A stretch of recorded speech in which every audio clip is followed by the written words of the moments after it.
every day.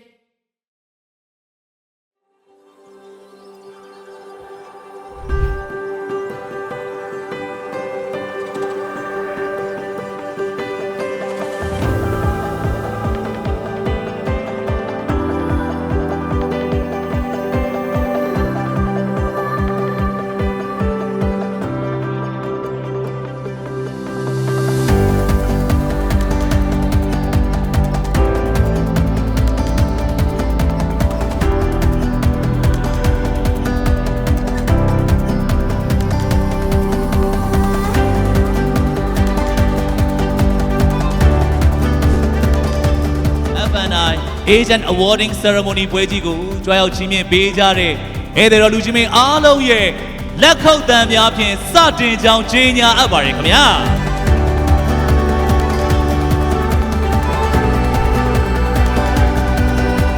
I want to say thank you for all your great work that you've done for us, for F&I, for yourself and for your customers.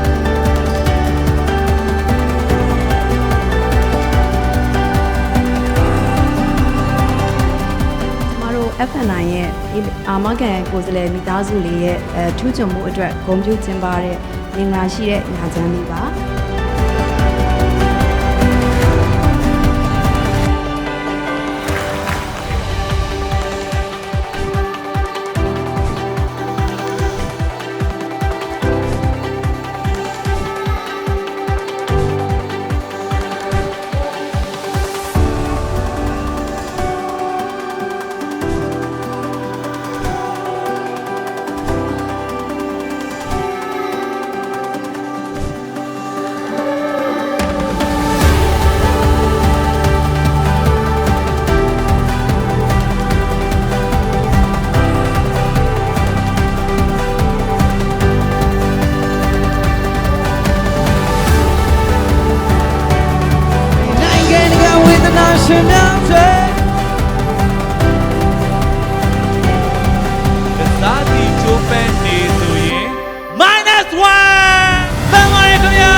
Asian Awarding Ceremony ပွဲခမ်းနားစီစဉ်များအောင်မြင်စွာပြီးမြောက်ကြောင်းကြေညာအပ်ပါရခင်ဗျာ